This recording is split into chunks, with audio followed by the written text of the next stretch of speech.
Okay. I hope I'm live because if I'm not, I'm just recording for shits and giggles. The title of this video is going to be called The Curse of Knowledge. And the reason why I'm talking about this right now is that when I was growing up as a young black boy, all of my contemporaries were, most of the people around me, adults and otherwise, didn't really enforce knowledge. We were made to go to school and to get education, and we were made to answer questions and pass tests.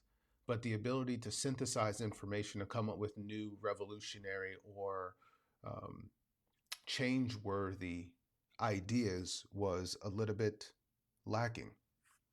We were taught to follow the leader, go with the flow, do what we're told. Um, and then over the years, we have to then learn where not to follow the rules and where not to follow the leader and where not to go where other people have gone.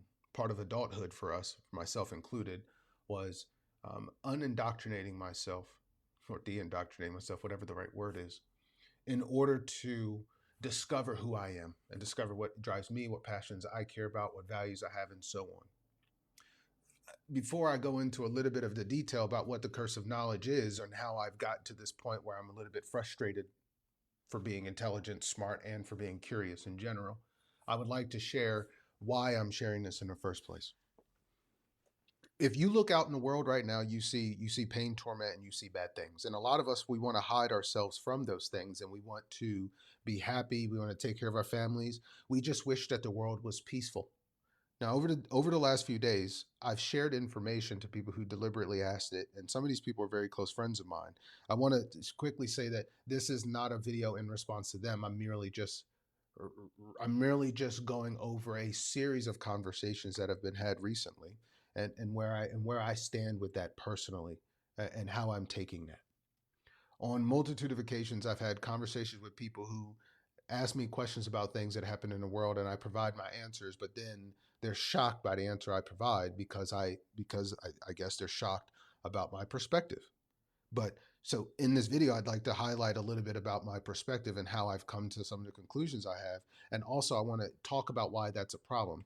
Now, the reason why I call this the curse of knowledge is because I think most people are happy in their ignorance. I have very close friends that I'm very close with, and I am not saying anything negative about them at all. But a multitude of them have very fundamentally different ideas of the world and have a very fundamentally different idea of what is appropriate knowledge, what is appropriate to share. And that is because when people are faced with information that is uncomfortable, that challenges what they were taught or what they're told, or even when that information could cause anxiety or fear, they are uncomfortable with that. And I respect that, and I appreciate that level of honesty from my close friends. I had once, a few months ago, no, maybe this was a couple years ago, I had a friend that said, Teddy, I know I just asked you this question, but I don't want you to tell me, because if you tell me this answer, then I have to change and I have to deal with knowing this. And I said, Roger that. And in another situation, somebody asked me a question and I told them, but then they're like, whoa, I wasn't expecting that. And in another situation very recently, actually here at my office, I was having a conversation with somebody, and and the diff I'm able to challenge their basic representation of the truth and what that means, and even some of their religious tenets. One thing that I have to tell you guys about me is that if you put me in a room of 100 people, I would be the most disagreeable person. The reason for that is I don't take anything at face value, because over the years, from being a young black boy till now, I've learned that everything that we are ever told is a lie. Everything I thought about religion is a lie. Everything I thought I knew about our country is a lie. Everything I thought about history is a lie. Everything I thought about the Middle East or North Africa or serving in the military or anything was a lie. Everything that I've experienced has had a grain of a lie involved in it, and all of those lies come from a culture that denies basic truth and denies basic reality. Like, we are not living according to the values that we are supposed to be. that we promote, that we share, that we encourage other people to live by. Therefore, I see the whole country as a country full of hypocrites. Now, I'm not saying that this is a bad thing to be a country full of hypocrites if that's what people want to do. But what I'm saying is it's very difficult to hear people say with their mouths one thing and live another way. And this has caused me a lot of issues and curiosity and research. Behind me, not only will you see the picture of my beautiful mom, who allowed me to be this way growing up, but you will also notice that there's a series of books and pictures here. This is a picture of my son. If I feel like I would be doing him an incredible disservice if I didn't prepare him for a future that is true and is coming. All of these books here, Understanding the Contemporary Middle East, that was my degree.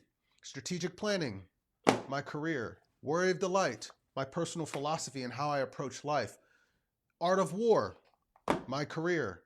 The Framers' Coup, all about the forming of the United States and how we created our revolution, all about our history.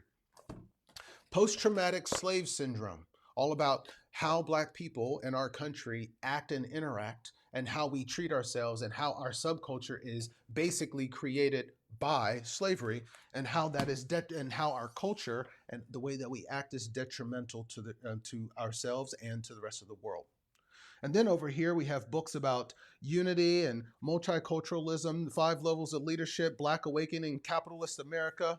We have a book by Paulo Coelho that's all about love and recognizing love and identifying with love. What you will see continuously from me is a series of intense curiosity around the concept of love, war, strategy, community, and all these things, all about, for me, all about making the world a little bit of a better place. I dedicated my life to this, as a matter of fact.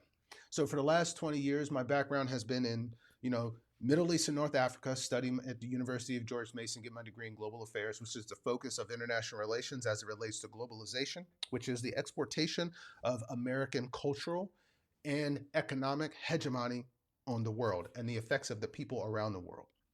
Not necessarily in a bad way, but also not necessarily in a good way. Neutral. Globalization, focusing on the Middle East and North Africa. So the things that are happening in Israel, Palestine, the things that are happening in Jordan, Lebanon, the things that are happening in the Middle East, not only am I familiar with the history and the religion and the context, but also I feel that is one of the most important topics that you could possibly talk about in the world today. But also, I served in the U.S. military. My background's in national security with the weapons of mass destruction.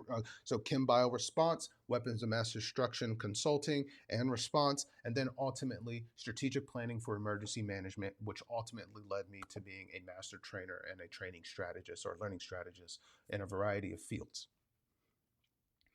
My personal interest is in religion and philosophy, and also my direct personal interest is on becoming my best version of myself. When I was a kid in Mr. Nutter's high school, in high school, I was in Mr. Nutter's history class. And when I was in the history class, I learned a ton about our history, but that was where it was awoken inside of me that I needed to become something bigger, something better, and that I actually had a future worth living for if I could find a way to leverage my knowledge, skills, abilities, and experiences to improve the world just a little bit. But with that came this desire to be a Renaissance man, to be good at multiple things, to be a master, to understand what mastery is, which is one of the books over there by Robert Greene called Mastery. In order to become a master at anything, you have to understand the path to mastery, which is how I became a learning strategist and an expert in that space so that I can become a master in multiple spaces. And then the last thing I would say is that recently I've learned this idea that the synthesizing mind, the mind of a person who's able to go out and reach out and learn and become a master of different things, but bringing all these things together to create unique opportunities and unique solutions to problems. So that's where I put myself in. I wouldn't say I'm a master at that. I'd say I'm working towards that, as anybody who is dedicated to a craft or an idea should be. And I'm 40 now. So not only do I not have that burden, I don't have the burden of youth or the exuberance of youth. I've already experienced life. I'm not 30 either. I'm not in a transition period. I'm fully middle-aged now. So at middle age, I thought that by this time that I would be able to share this knowledge and that there would be curious people in the world. And it seems that by and large, there are curious people in the world. However, those curious people are oftentimes called conspiracy theorists and other things. Well, it just so happens that all of those conspiracy theories that people have been talking about seem to come true. So, seem to be true. So, what's happening now is I catch myself saying things that other people find shocking and riveting, but me, I just know are just natural everyday language and knowledge that I just discovered in books that are just written, and then I just put it all together and package it and deliver it. Here's why I'm expressing this frustration here. It is difficult to know information and not have a means of executing on ideas or plans and feeling like there's nobody to talk to. If I were to, I'm talking to you right now, but the only way that I can actually say with my mouth all the things that I want is because I don't know who's on the other side of that camera and I don't need to know in order to deliver. But also, I need to make sure that it's being delivered and packaged in a way that is easy to understand and actually shows the authority that I have in a space and gives a person the ability to learn something from it. As a learning strategist, that's my job. Packaging information that may be complicated and difficult so that somebody can learn, so that they can enjoy their path to mastery, personal development, and world improvement. Overall, that's what I live for, other than serving God. That's the way I serve God, I believe. So the challenge that I'm faced with, and which is the primary and the first curse that I'm contending with, is no audience, no friends, nobody to talk to about things that I think are extremely important. Things that I think that if people knew, they would automatically improve their condition and the world that they live in. So, oh man, so it's difficult to share these. It's difficult to have this stuff inside of me because it's festering and bubbling and it needs to come out. But even when I want to share it with the very closest people to me, they don't have an ear for it. So I either have to, one, change my environment and change my friends or change the way that I operate, or two, I have to hide myself and limit myself and share nothing of the things that I care about and I find important. It's really weird that we live in a country where we will say that we value life and liberty and love and peace and security and all these things while at the same time contributing tacitly or knowingly, purposely or unconsciously, towards the destruction of everything that we say that we believe in. And this is actively happening in our world. But the challenge is if you go and you tell your average American these things are happening, they don't want to hear it. And then if I say, well, if they say, well, how do you know this? I have answers, I have books, I have experience, I've lived in these places, I can explain it all with great detail. But it sounds like a fucking fairy tale to so many people, which is super confusing to me because it's obvious knowledge for me. The reason why this is the reason I feel like I'm complaining about not having somebody to talk to, but it's bigger than that, guys. It's bigger than that. It's it's seeing things that are so obvious to millions of people, but I'm surrounded by thousands or hundreds of people that could care less, and it's strange. If you guys knew the risk that we are facing in our country, if you knew about the cybersecurity risk, the chem-bio risk, the risk of EMP, the risk of war, the risk of everything that's happening and how close and all of the things that we are preparing for in all of my professional life and career, we're preparing for this exact time frame in history. All of the dreams that we had of all the things, bad things that are happening, and all the things that Christians are thinking are going to happen to the end at the end of the world, and all the things that Muslims and all the things that the Jewish people think are going to happen in the world, they're happening. But unless you understand what those religious people are saying, unless you understand geopolitics, unless you understand the world at war, unless you understand the history of these places, unless you understand the conflicts, unless you understand the history and how these things have already happened before, and we're just replaying a certain time frame in history that wasn't that long ago. If you don't have a knowledge of this, what's going to come, what's coming for us and what's happening to us or what will happen to us and our children in the very near future, you will not be able to respond to it because you will be unaware of the actual threat. So there's a quote by James Baldwin that says, basically it boils down to, if I love you, I've got to show you things. I got to make conscious the unconscious. It, like it's the if you truly love someone, if you truly love your country, if you truly love the people that you're surrounding, if you truly love your fellow man, if there's something that is either about to destroy your fellow man and your fellow brother, your sister, your community, or if there was something that was coming for them, you would want to let them know. The problem is that so many of us have heard that the sky is falling and it hasn't fallen yet, that we are doubtful that it's going to happen. But see, here's the deal. The people that are telling you these days that the sky are falling, I wasn't saying this before. I've been saying the same message consistently over 10 years. Hey guys, it's going to progressively get worse. And we're at that progressively worse area. We're at that point. So it's very difficult for me to be privy to people that are willing to. It's very difficult for me to understand why people would want to keep their head in the sand. But at the same time, I understand ignorance is bliss until it's not. Ignorance of the world is okay until it's not. Ignorance of your own weakness and ignorance of the evil that is surrounding you and that is destroying your country and sucking it dry. It's obvious, but it's also, I guess it could be a blessing to just be ignorant to it. But see, for me, I don't have that blessing. I don't have the blessing of just sitting around thinking that everything is going to be okay, because I know for sure it's not. I know for sure it's not. There is no outcome. There's no path that leads to everything going back to normal, because there's no such thing as normal anymore. Ever since COVID, by the way, part of my career, Kim-Bio response, right? And emergency preparation, like I was part of those conversations. I worked at some of these organizations that were very influential in these things, which I don't want to talk about. But after COVID, anybody that thought things were going to go back to the same, delusional. And then the progression of everything that's happened till now, it's insane. So that's that knowledge, the knowledge of knowing these things, is a curse for me. It's limiting. It's super frustrating. It causes me to feel separated from people who I love and who I admire and trust. It's extremely disheartening to know that the country and the people that I love have their heads so far in the sand or stuck up their own asses that they're not listening to, they're literally not hearing the alarm bells go off in every single realm of their reality.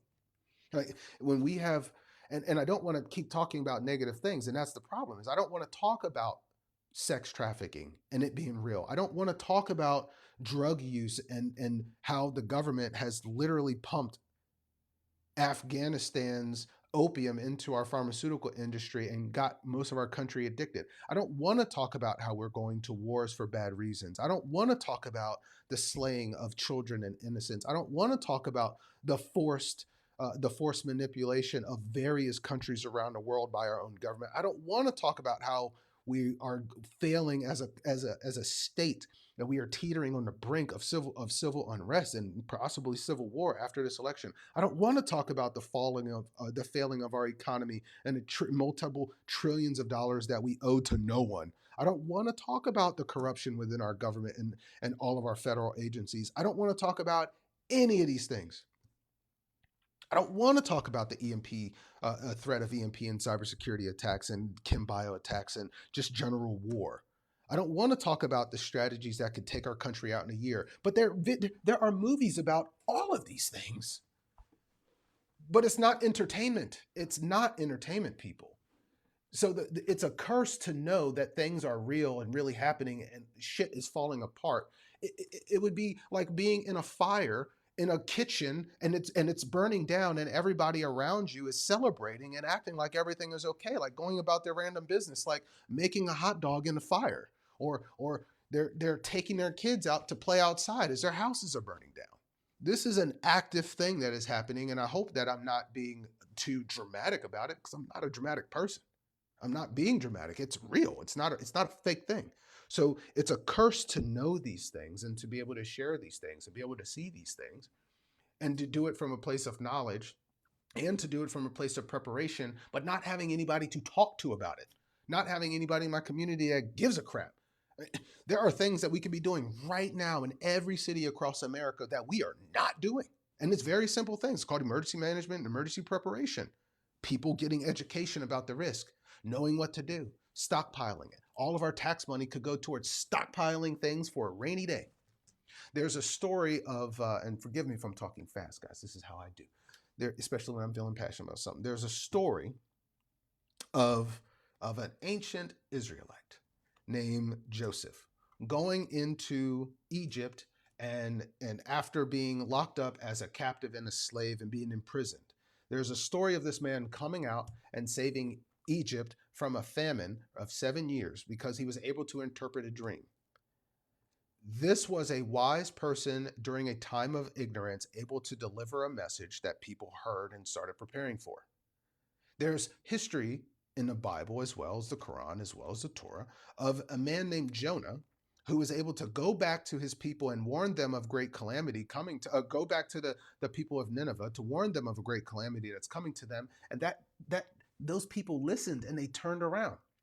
So here in the ancient books of prophets, of people who are able to recognize bad things happening, and then they told their people and they actually made a change. Those are the only two examples. And if we're not careful, our country, because it's happening, whether you guys believe it or not, those of you who don't believe in God, those of you who are part of organized religion that are very restricted of mind about God, there are obvious things happening that your knowledge base and your experience and your life, just the way the glasses that you wear, the things that you put over your eyes are filtering things so that you're not seeing the full picture. And the challenge is without seeing the full picture, you can't properly prepare. You don't know. And if you ignore things from people that you don't understand or you don't like or you think are weird, you're ignoring some of the most important information you can have, because the reason why we all have our various differences, we come from different places, the reason why we are all as we are, and the reason why we need diversity is so you can have not only diversity of individuals and demographics, but so you can have a diversity of thought. And in that diversity of thought, there needs to be a healthy level of respect and curiosity that goes with that skepticism. But I feel in our world that we have far too much skepticism, not enough curiosity, and not enough respect for our fellow man to listen when they're complaining about a problem or letting you know or informing you about something. Which is super, super weird because we live in an age of social media where everything is available to you. You can see it all. You can listen to anything that you want. So the only way that you can remain ignorant or passive or apathetic is if you close your eyes to the things that are difficult to see, which is very frustrating for somebody like me. And I hate to say that because what is important to me is not necessarily what's important to you, nor should it be, nor am I expecting it to be. Likewise, I don't expect you to force me to care about things that you care about too. But this isn't about care. This is about us staying alive and maintaining a country. And for the Black population, African American population that I am obviously part of, it's even worse. It's even worse. Because for us, we know that whatever happens to this country is going to happen to us doubly if we don't respond and act and prepare. What's happening overseas could easily happen here, and we would be the first ones for it to happen to. So it's very unfortunate because when I think about the history of people who share my skin and blood, I already know that there's difficulty there from being ignorant and being forced to be ignorant. So it behooves of me not to be ignorant and not to accept passivity when information is being presented to me. Which is why I find it incredibly insulting to be and unfortunate to be surrounded by people who could care less about the challenges that are happening in the world. I find it personally reprehensible that I even have to share breath with people who don't take this life seriously and who are so willing to ignore obvious challenges that are about to be faced just because they want a couple more days of peace. They want a couple more days of quiet before those bombs or before that cyber attack or before those challenges of starvation or economic despair hits them. If you're in a car that's driving 100 miles an hour and your brakes are out and you see a cliff ahead of you and you're not concerned, that should be a concern for everybody else in that car that's driving with you, right? So that is the burden that I'm faced right now, is because, and also I think that there's a tinge of cultural relevance here. Like, and I've happened to live overseas, like a lot of my friends have, but I happen to live overseas in areas that have either previously been war torn or, are preparing for it, or it's still part of their psyche. It's still part of that. I've been places. And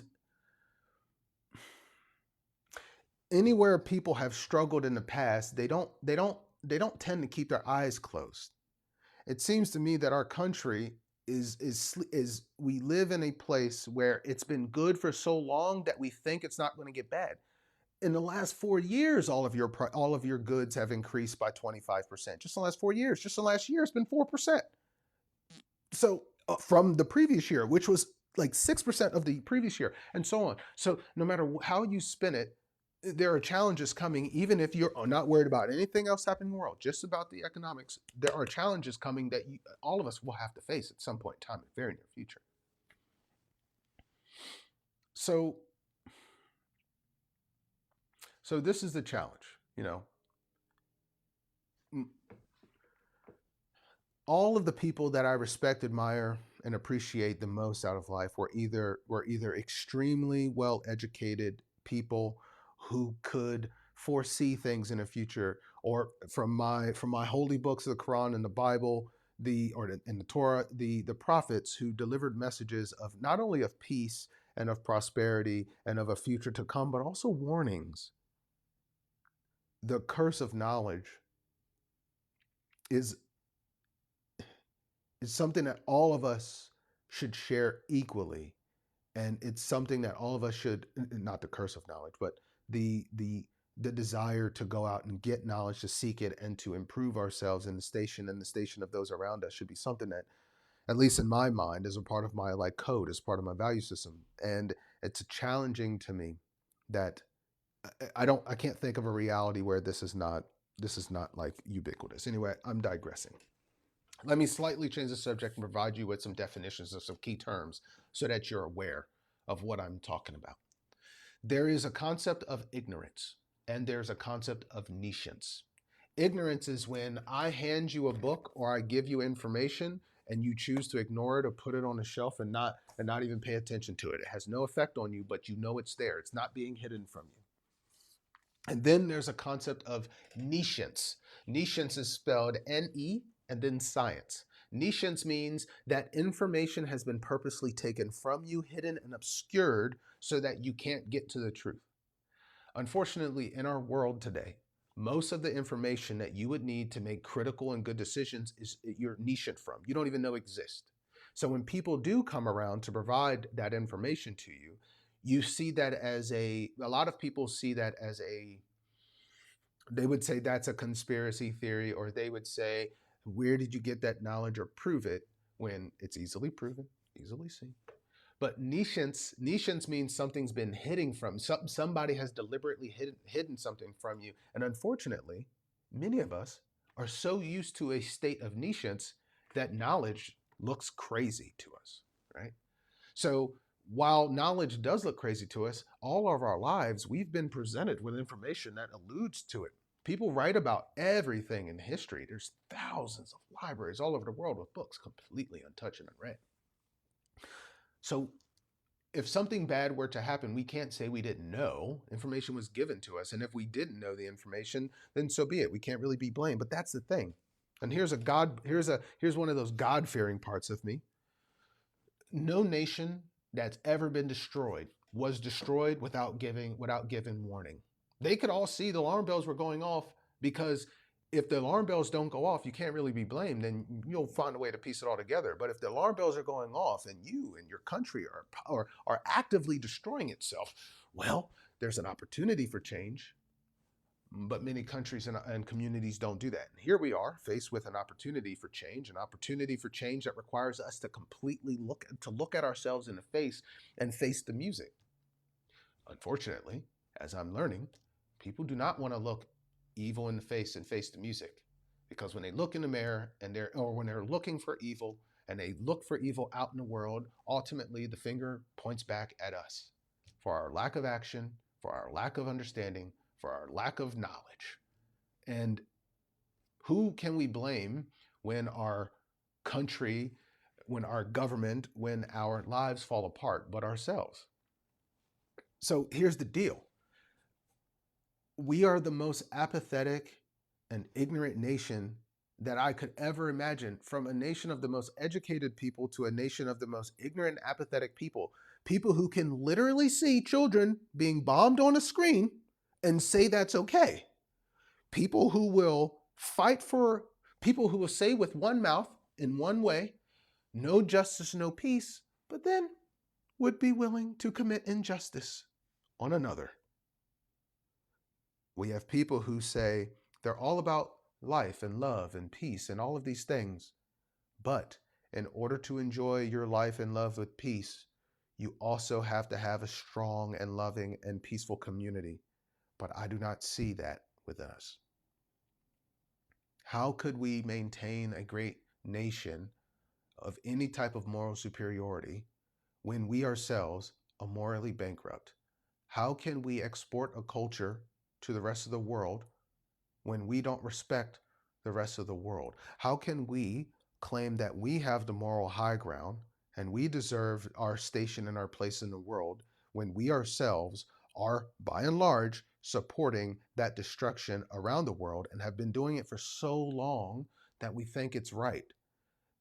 The time frame when people look out at the world and they say, I'm right, while also committing genocide and murder, and while also enforcing their politics, enforcing their standard, they're not representing the people at all. How can we look at these people and how can we look at ourselves in the face and not feel resentment and guilt and shame? How can we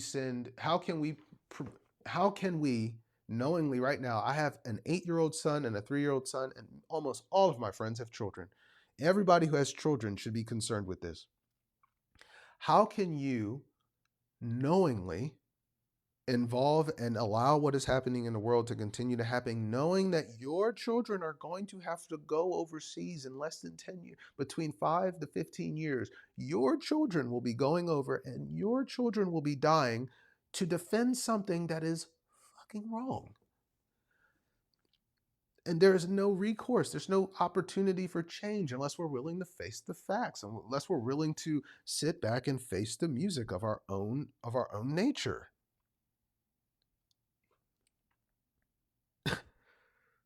It's sorry, I'm expressing frustration, and I'm doing it live because, well, what else am I going to do?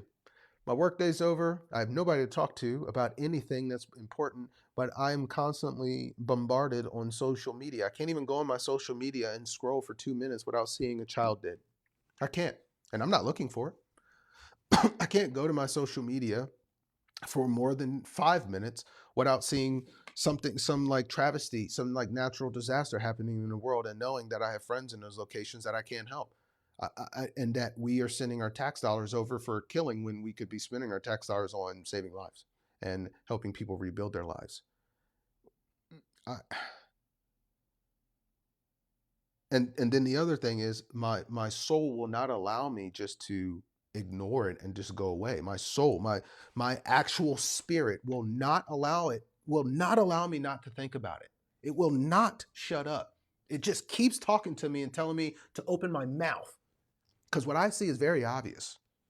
In the coming years, when our own people are suffering through natural disasters and are starving, and we don't have electricity, and we don't have an internet anymore, and nobody can reach out to the regular public to complain, we're going to feel like people in our country will not have a leg to stand on in a number of years if we ever have to go through a situation, or we ever do to ourselves what is happening to the Palestinians.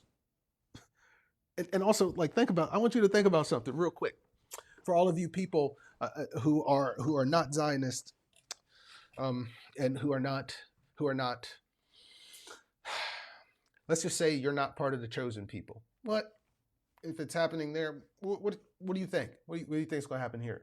How is this any different from what the Nazis were doing? You guys are going to have to explain this to me one day. One day, you're all going to have to explain that to me, because to me, they look exactly the same. And if one was wrong, then the other one's wrong, regardless of what group's doing it. But ultimately, I know that God is judge and God is master of all things, and all of us are just playing our parts. And I will continue to play my part. So so here's the deal.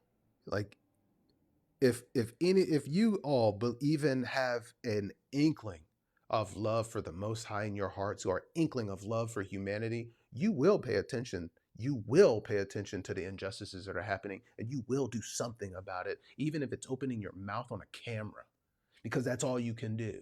I can't go fight wars. I can't jeopardize my children's lives to go to, I can't fight wars in another country. I can't jeopardize my children's lives and stop working and doing something reckless. I am a 40-year-old man, has goals, who has things to live for, who has a God to serve. I can't just throw my life away into a fodder, especially when I believe that my voice is more powerful, or my pen is more powerful than any gun I could possibly carry. So I believe that if you have a challenge, or if you have a problem with what's happening, you need to open up your mouths. And if you think that what is happening is okay, you need to too open up your mouths and give your reason why. But also, like, suffer the consequence. Like, all of us have to suffer the consequences of our words and actions, right? So obviously, even our country is going to have to suffer at some point in time the consequences of our actions too. You think God's going to let this pass? You think corrupting and destroying life that was given to us is a good thing? Crazy. Absolutely bonkers. We live in a bizarro world. We live in a bizarro world. And at some point in time, all of us are going to have to answer for what we do and what we don't do, how we feel and what we don't feel, apathetically. You may believe it or not, but at some point in time, you're going to have to face your maker. You're going to have to stand there, and you're going to have to suffer the consequences of the life that you lived. All of us will. And whether you believe it or not doesn't matter. Even if it just doesn't matter. So, like, my challenge and my request is that I don't know who, I don't even know who's watching this or reaching this. I don't care if it's zero. I just don't care anymore. I just don't care anymore. If you have an idea of how the world can be a better place and you're not doing something about it, if you know what is happening around you is unjust, you're not doing a better thing about it. I mean, we got problems, dude. We got problems. Look, there are active people in every community around you who are actively sex trafficking children. Actively. We know it's a thing. There are people who are actively trafficking drugs in your community. We know it's a thing. There are people actively contributing to the death and destruction of other people in the world, actively. And all of us are just sitting around like everything is cool. It's so difficult for me to go to, like, I can go to a chamber of commerce meeting and smile and shake hands, or business meetings and work all day and deal with people all day long. And all day long, my thoughts are, how many more children are going to die in the name of the glory of another group of people? How many more people are going to lie about God in order to control, dominate, and destroy the world? How long are we going to allow corruption to literally lead us, and then complain about the corruption, but then not do anything about it? We don't have a new political party. We don't have people running for office that are worth a damn. We have people who are in office, but they're playing the same game, the Democrat Republican game, and we all hate it. We're tired of the division. We want somebody that's down the center. We want common sense. We want a true American. We want leadership. But as soon as you get the opportunity to have those people, they're gone. They either disappeared somewhere, or you never hear from them because they're relegated down to a third party or something else. And we're not doing anything to vote for those parties. So here we are, more elections coming up. More changes, even more changes need to happen, and nobody's doing anything about it because they feel helpless and hopeless and apathetic, and mostly because they're closing their eyes and they're not looking for historical examples of how it worked, ways of operating in order to be effective and win, a way of strategically aligning and planning yourself in order to successfully win. And there's other books over there too. This one's about business, but there's many others. And we don't carry with us a warrior spirit that fights for righteousness, goodness, justice, and the Almighty. So many people want to fight for money, mammon, that's their God, or power, that's their God, or safety, that's their God, or peace, that's their God, not realizing that all of the things that everybody wants you could have if you just committed yourself to the actual God, and that you just stopped allowing yourselves to be controlled by people who think they're God in a world that is full of godlessness in order to serve God in the best way so that you can actually obtain all of the blessings that come with not being cursed, but the blessings of belief, the blessings of faith, the blessings of action, the blessings of courage, the blessings of the warrior who's willing to fight for that which they believe in. How many people are willing to fight for that which they believe in? So few. Slightest bit of uncomfort, we run and we flee and we start trying to figure out ways out of our discomfort. It's my Marine buddies, my military friends, a lot of us are hardened by experience and hardened by life a little bit. And there's this thing that goes around where we say, some of us, not I, but some of us believe that everyone should at least serve in the military so that they can have that experience of like needing to wake up and gain some courage and have a warrior spirit. But it's not for everybody. It's not. I believe we all should certainly contribute to our community and volunteer in a way, or be compelled in order to vote or something to have this stuff. But that's not. That's neither here nor there. The reason why I say that is because the people who I know are willing to fight for what's right are the people who have served and the people who continue to serve after their service is over, their military service is over, because our service doesn't end. Now, here's the deal. We are doing ourselves an incredible disservice by remaining apathetic, remaining ignorant, and keeping our mouth shut when we see things are obviously wrong. I guarantee if you saw a child on the street being abused by a stranger, you would do something about it. I guarantee if you saw a dog, because I've done this and people around me did this in downtown Frederick just a week ago, we see a dog running around, we'll try to give it a snack, we try to give it a food, we'll try to rescue it and take it back to its owner. If you saw somebody on the street right now who needed $5, I'm sure you'd give it if you had it. And if you saw somebody out in the street who needed help picking up a box, or just needed a warm, encouraging word, or just something else, I know you would do it. So how could you not do it on a grander scale? What is the difference between doing it for your fellow man on the street and doing it for 1,000 Palestinian children dying by bombs that we literally paid for? Why can't you do that? Why can't you do it? Why can't you advocate for the war in Ukraine to stop? You're supporting Ukraine, you're flying all those flags out here, but you're not trying to get that to stop happening to those children and those women that are there. And all of the men, like 60% of their men are just gone. Like, okay, yeah, let's just keep doing that. We're not talking about not continuing to send our money overseas to places that are literally pocketing the money, buying war things, and then leveraging that to destroy people in their communities. We're not talking about the slaughters that are happening in Africa. We're not trying to help out with that. We're barely supporting our own people in North Carolina. We're barely supporting our own people in Florida. All of these things are just me highlighting that there is something afoot. There's something wrong with all of this, and it stinks. It's terrible. It's absolutely corrupt. It is.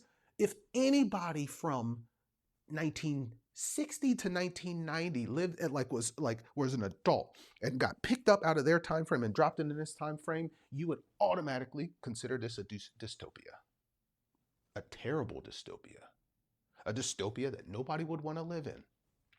I have 4 or 5 YouTube videos of various random people that I discovered on YouTube who have left the country, and they're explaining why.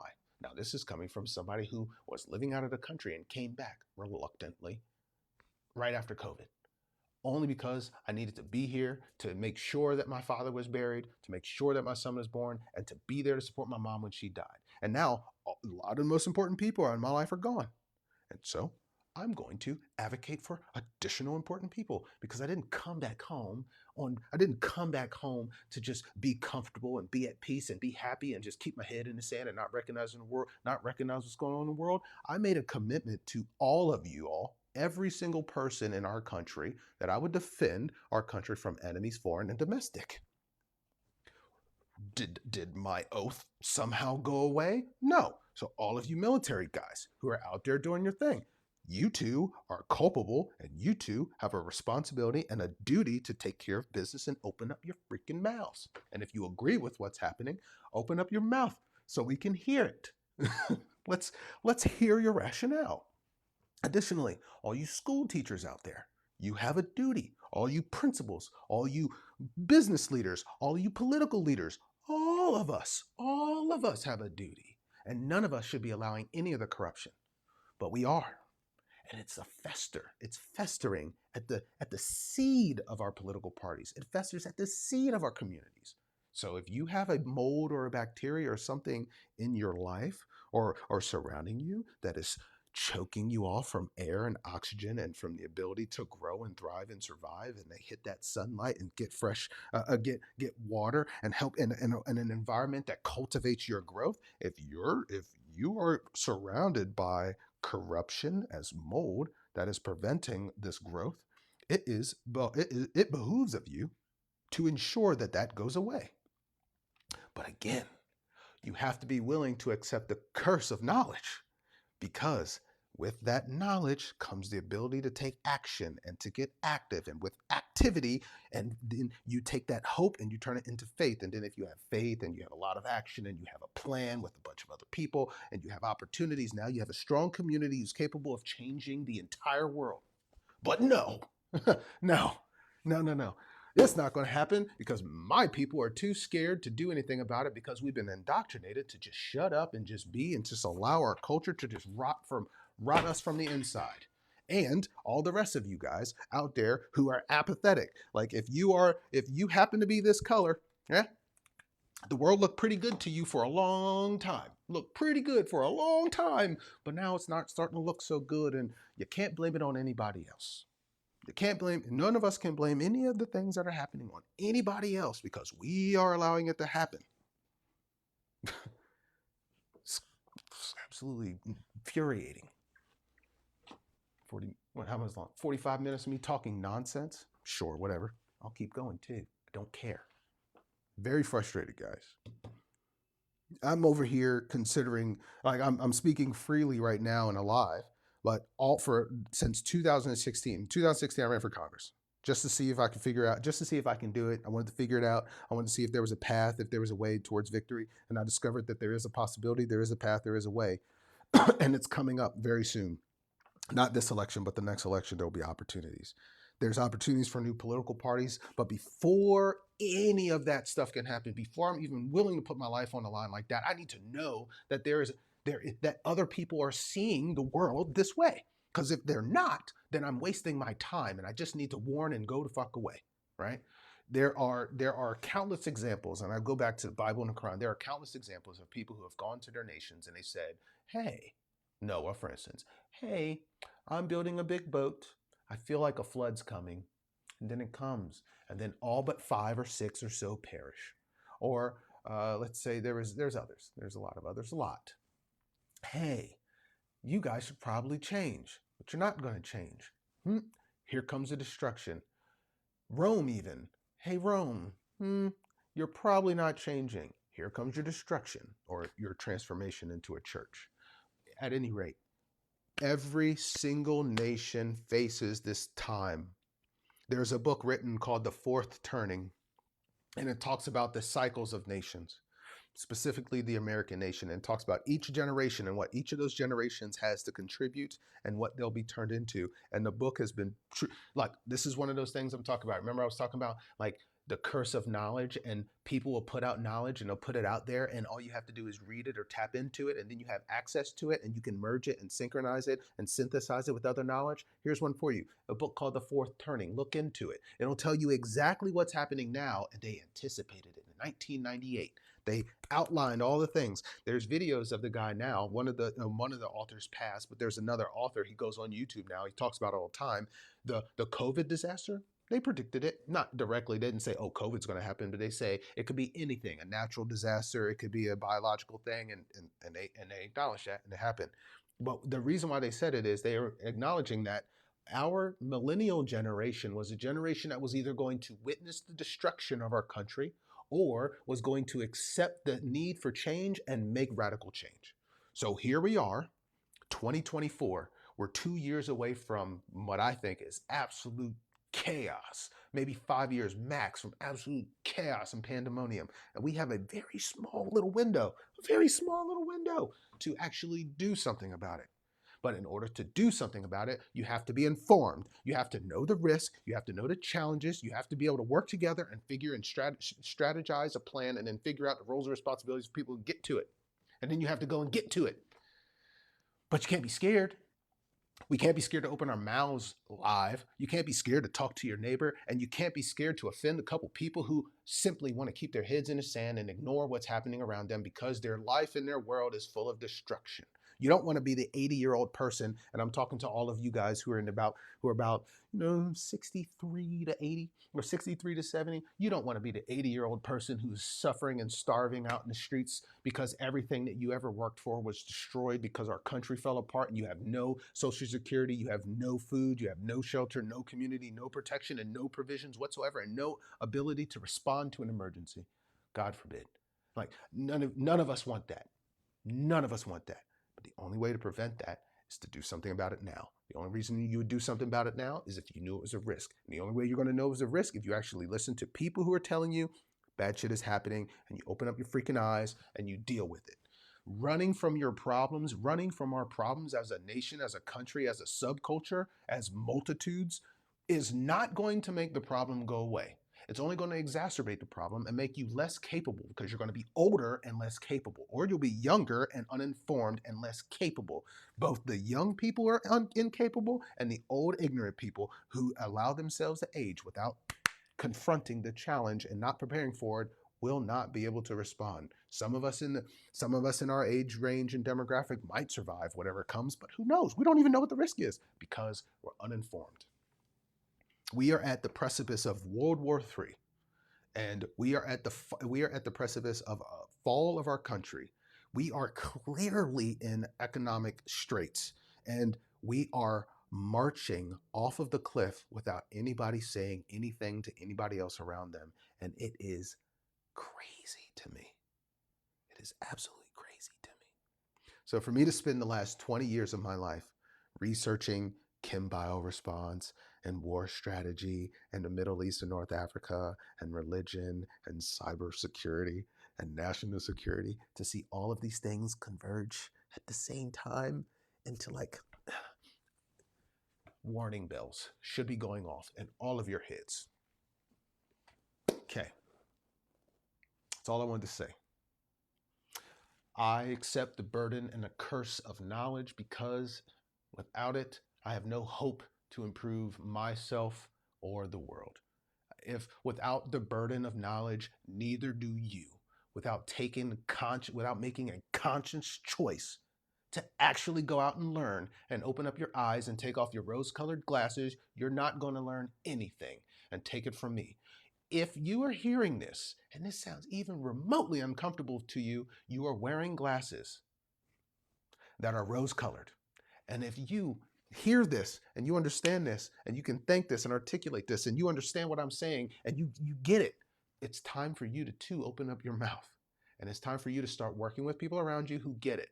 Because those of us who will survive are those of us who are going to be willing to open up our mouths and open up our eyes and deal with the intolerable now so that we're not surprised when we see crazy stuff happen in the future.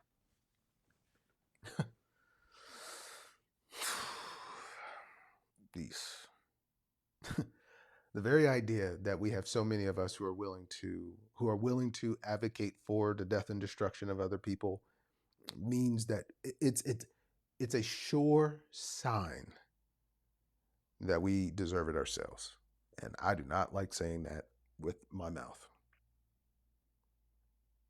Back in the day when Barack Obama was running, there was a pastor. His name was Elijah Wright, and Elijah Wright was scrutinized for saying that the chickens were coming home to roost for America, and everybody scrutinized him because people did not want to believe that America could be scrutinized for the things we've done. Like you have to look at America as a whole, right? You have to look at it as a whole. Destruction of Native Americans, taking over of land, slavery, women's suffrage, and that whole situation, and then exporting our culture overseas, destroying us, and then literally being involved with every conflict, manipulating every economy, taking over the entire world, and then instead of doing what is right by the world and leading it into a future with hope and faith and empowerment of all people, we have chosen to tamp down and control. And I am a part of a group of people who are tamped down and control. And there are thousands of books like this, thousands of books like this, who explain to us exactly how it happened to us. And I have tens of books just on my bookshelf right there that will describe what happened in the entire world by us. The question is, how would you, if you were God, judge our nation? And if that judgment would be a bit harsh, how would you, as a member of our society and community, support the improvement and upliftment and empowerment of the people in order to change that direction? This is a question I leave for you. Now, I have other things to do. I've already spent 55 minutes word vomiting on all of you, and I appreciate even a 10-second listen. And for those of you who are watching, there's 3 of you who are watching, thank you very much. And for all of the rest of you, thank you very much. I appreciate all your time and energy. If I die today, I will be happy knowing that I serve my God, I serve my country, I serve my fellow mankind. I do not have an ounce of hate for good people who aren't killing other people. I have been a great dad and I love my children. I have tried to be a great spouse. I have tried to be a great son. I think I've done that, and a great grandson, and many other things. I don't have any regrets, and I especially don't regret anything I've said here because we are the baddies. I hope you have an outstanding day. Peace and blessings, my friends.